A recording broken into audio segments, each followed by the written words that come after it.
เป็นได้แฮวช่องล่างนะตักมันเป็นอะไรอย่างลัน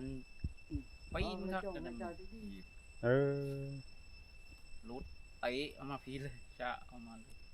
เออจักแล โมงนั้นพูดคักจำคักแล้วนะแต่ว่า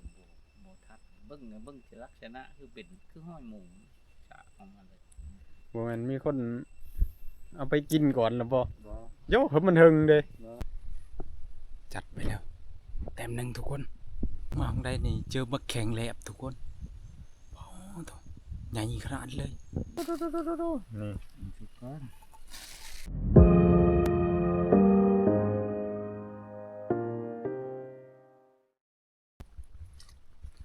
เอาสบายดีตอนเช้าๆทุกคนประมาณ9 โมง 10 โมงแล้วล่ะ ประมาณ8 โมงทุกคนนะตอนนี้นี่ก็ตื่นเช้ามากอะท่านได้ไปใช้ล่มขนาดหากะเช้าทุกคนเด้นี่ก็มื้อเช้านี่ก็ในพันใหญ่เฮามัน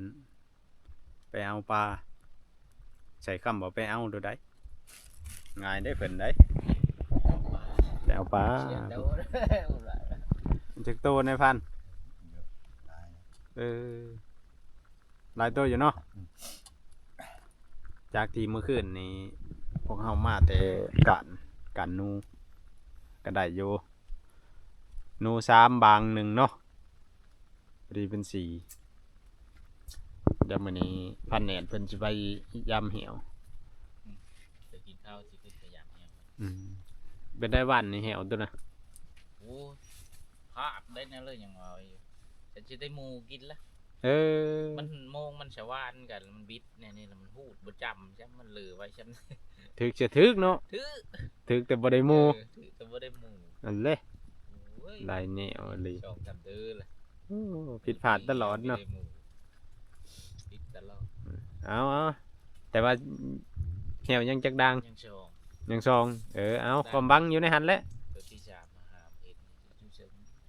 เดี๋ยวขึ้น ชื่อไอ้ ขึ้นไปย่ำก่อนคันแนวได้แล้วก็จังไปนะมีบางได้เนาะหมูไปอยู่เนี่ยขึ้นนี่ก็ยังยากเลยทุกคนจะมันไปอยู่ใส่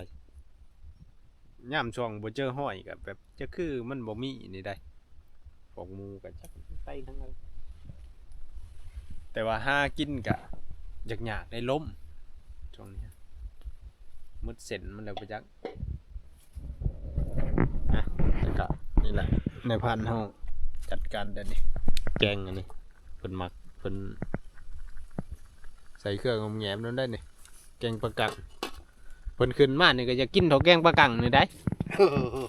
แนวอื่นบ่กินดอกเพิ่นแม่นบ่ใจหมักเนาะกับขี่นูวายเพิ่นจมตัวได้อยากกินตัวนั้นได้เบิ่งเพิ่นจมอยากกินอันนี้แหละบาดนี่ฮะอยากกินหมูนี่จักแนวได้เลยยันได้แต่จมก็ไปจักเพิ่นจมวาดนี่อยากอันนั้นก็ฮอก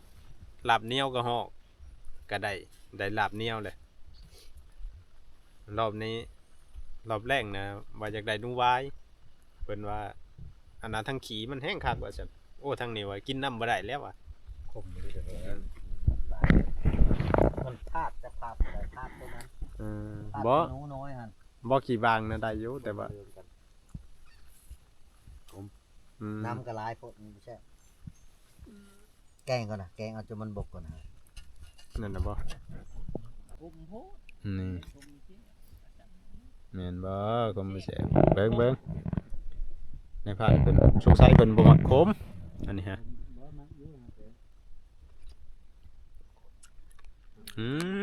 มันก็สุดในนี้แหละนัวบัดน่ะ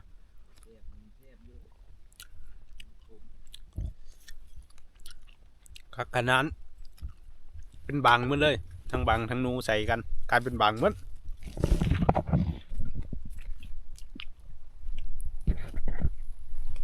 คั่วขนาดเนาะต้นเนาะคือสิมักอีหลี ลองมั้ง บ่เคยกินจักเทื่อใดฮักแล้วก็สิบ่กิน สิลองมั้งลองมั้ง แต่ว่าเจ้าเคยกินเนาะขี่นูวายทุกคนเอ้ยเนาะเพิ่งเพิ่นกินหมดละนี่ โอ้ตัว บ่ได้เอา ปลากังอีกแล้วทุกคนเอ้ย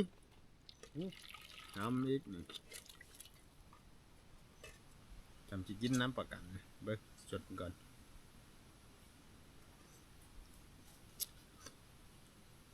โอ้ขากเล็ก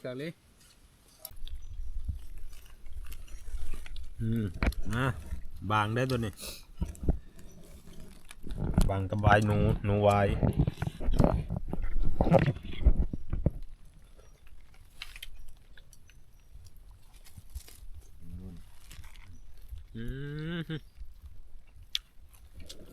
มากินน้ำกัน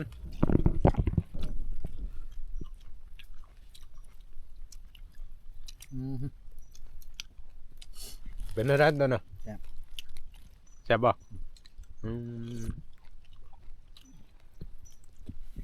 ความแซ่บขึ้นครับผู้หมักเนาะ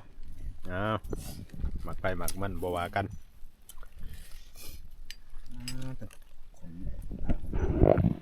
มาคือผมแห้ง นี่นะพอดีกิน ปลากังนี่แหละทุกคน เจ้าแมวตึ้งน้ำเต็มน้ำ เชโนโอ้เดี๋ยวปลากังนี่ตัวหน่อยนะ จะเอาเด้อคนจะ ตอนนี้ก็สิได้เดินทางออกไปหากินทุกคนนะมื้อนี้ทีมงานเฮาอยู่กัน3คนทุกคนมีนายพันน้ำตาหน่อยแล้วก็อันนั้นพันแอดแล้วก็เฮานะพอดี3คนทุกคนเดี๋ยวมื้อนี้ก็แยกง่ายกันไปทุกคนแต่ว่ามีจุดนัดพบเฮาที่ว่าเฮานัดกันนะอยู่ทรงเทิงพุ่นแหละไกลเติบมื้อนี้ประมาณ3 ลักหรือ4 ลักประมาณนะจุดนัดพบเฮาแต่สำหรับเฮานะสิไปบ่อนหนึ่งแล้วก็เดี๋ยวเฮาสิออกไปพูดเลยนะแล้วสิไปเจอกันในช่วงตอนแรกทุกคนจุดนัดพบของเฮานะเอ้าจังไดก็ติดตามรับชมไปนํกันทุกคนว่าสำหรับคืนนี้หรือว่าในรอบค่ำนี่เฮาสิได้ยังทุกคนนะเดี๋ยวจังได้ติดตามไปนํกันทุกคนจัดไปแล้วเต็ม1ทุกคนเต็ม1มันแล้ว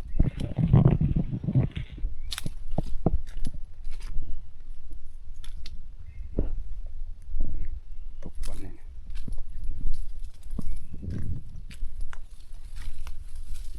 โอ้ยทันได้ยังย่อคออยู่น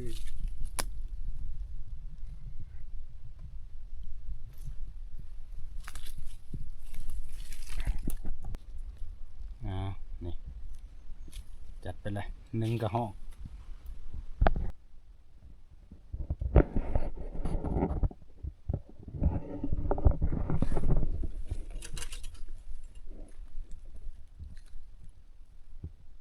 เดี๋ยวสิเลาะขึ้นไปตามเส้นทางเส้นนี้นะและลัดไปใส่อีกจุดที่ว่าทีมงานเฮานัดเจอกันนะเดี๋ยวไปเจอกันแต่ว่าสิเลาะตามเส้นทางนี้ไปแล้ว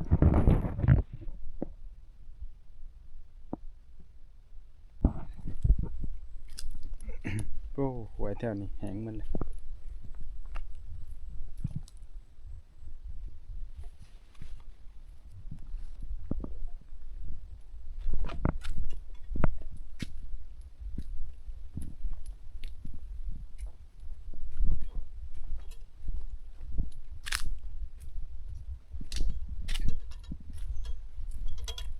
นำขาดว่างเลยนะ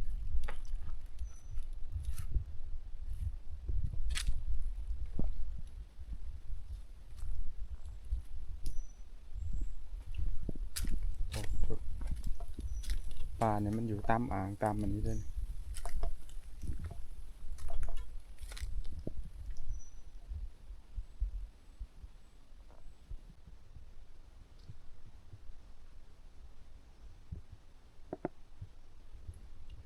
ขึ้นมาหอดจนถึงในแห้งเงียบกริบเลยบ่ได้ยินเสียงสัตว์ป่าเลย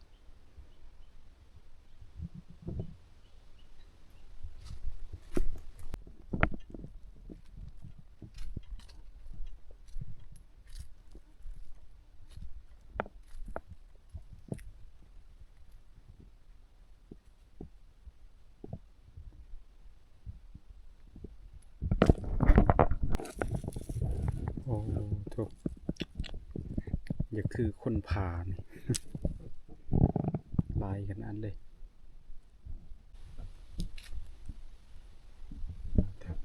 แถวนี้ยังรกอยู่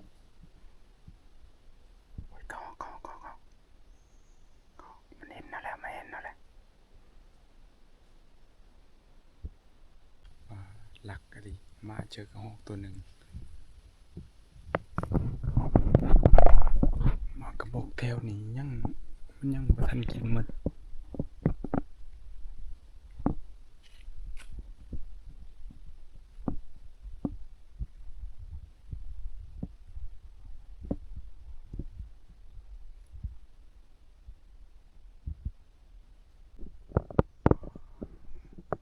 มาทรงนี้มีแต่กกกระบอกทั้งหมดเลย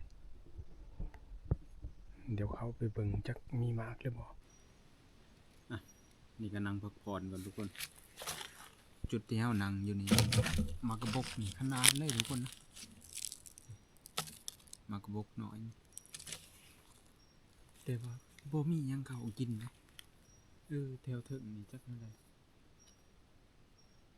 เฮาขึ้นมาฮอดเถิงนี่แล้วก็เบิ่งห้อยหมูดุดหรือว่าพวกกงกระหอกกินหรือว่าสิเป็นหนูกินก็บ่เห็นห้อยมันกินจักแนวใดหรือว่ามันกินแต่ต้นที่มันกินบ่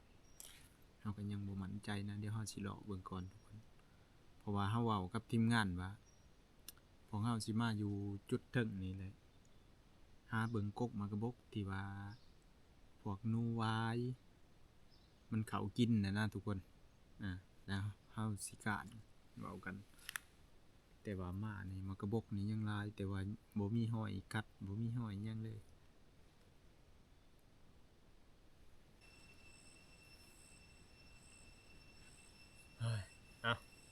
ตอนนี้ก็เดินทางมาฮอดจุดนัดพบเลยทุกคนนี่เฮามาถ่าทีมงานอยู่นี่นะย่างใกล้ขนาดบ่คุ้มเลยทุกคนได้กระหอกตัวเดียว กระหอกมันได้นี่เข้ามาเลยพัดว่าจะยิ่งคักๆนะมันอยู่ไกลเนี่ยมันไปก่อนโอ้ล่มมาเลยช่วงนี้ฮะตอนนี้ก็ทีมงานมาฮอดเลยจังได๋ไผเฮ็ดเพิ่นได้นกตัวดีเขาแล้วเป็นได้แฮวช่องล่างน่ะตักมันเป็นอะไรอย่างว่าลั่นนางนี่ก็ลั่นเอาเลยมันคือเอาเลยได้จังว่าเป็นนั่นน่ะเนาะมันคนยีบโอ้หรือว่าเนี่ยบ่แม่นเนาะคนเดียวเขาเอาพร้อมปีนครับนั่นรุดเตะเอามาพีเลยจะเอามาจักแลโมงนั้นพูดคักจำคักแล้วนะแล้วโบทัดเบิ้งลักษณะคือเป็นคือห้อยหมูจะเอามาเลยบ่แม่นมีคนเอาไปกินก่อนแล้วบ่โยเฮ้ยมันหึงเด้แม่นบ่ได้ยามจะหึงดอกยามอยู่ไม่ได้ยามทิศเดียวน้ำก็แห้งหมูก็เฮากินนั่นมันเฮากินอยู่นั่นน่ะมันเฮาส่งตัวเลยบนส่งหมูเถื่อเหี่ยวนะแถวเขตนั่นเลยมีว่าเลยหากเฮากินว่าแล้วมันอยู่เนาะคืนนี่มันกินเฮากินคืนว่าแล้วขนาดตรงใหญ่ขึ้นมาอยู่ด้านอันมาฮอดตอนนี้ก็ทีมงานเฮาเดินทางมาฮอดเลยได้นกคอตัวนึงเพิ่นว่าเฮ็ดหยังกินนกคอแล้วเนาะเอาเลยแม่นกมันจะได้ไปไม่ตรงได้เห็นได้นกกระหอกเด้กระหอกได้จีบ่กระหอกว่าจีคือแย่จีตัวนี้บ่อิ่มบ่เขาก็บ่ได้หลาย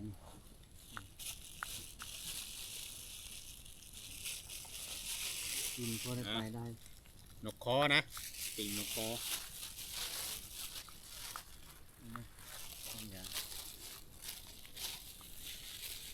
ปีกากะลิเนาะง่ายคากะลิดอกนี่เนาะมีประมาณลายตัวมาลายตัวนี่ก็บ่มันโตตอนเช้าก็ได้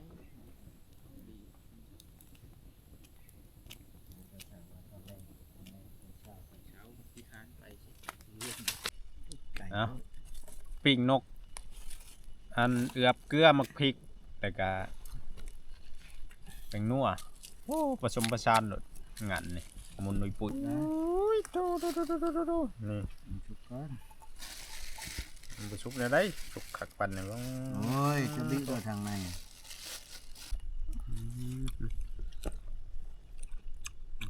เอาเลยหนู เนาะ นี่ สิ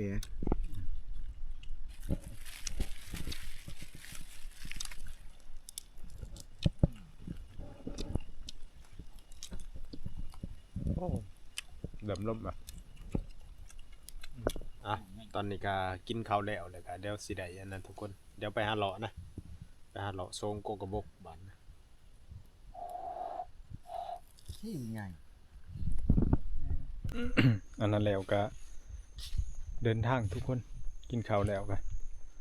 แต่ว่าแหย่กับทีมงานเฮาได้เดี๋ยวเฮานี่เลาะตามทรายหวยไปทุกคนประการตามทรายหวยไปเลยนะอ๋อโถ่หยางมาข้างใดนี่เจอบักแข็งแหลบทุกคนอ๋อโถ่ใหญ่ขนาดเลยแต่ว่าบ่ทันนะซ้ำมันหันขับไปทางแต่ว่าเฮาอ้อมไปเลยเดี๋ยววันนี้เฮาสิอ้อมไปชนหลุมอีกนะเฮายันมันผ่านไปนั่นน่ะเฮาอ้อมไปนั่นนี่บ่เจอมันน่าสิตัดไปหันน่ะเดี๋ยวสิลงไปด้านตัวหลุมว้าวเสิได้อีหลีทุกคนใกล้ๆนึงได้นี่แต่ว่าเฮาก็มาแต่ยางเพิ่นนะบ่ได้สนใจเลยแนมไปเหี่ยงมั่งเลยเอ้าถูกล่มขนาดเลยทุกคนนะตอนนี้ก็เดินทางมาฮอดบอนเลยทุกคน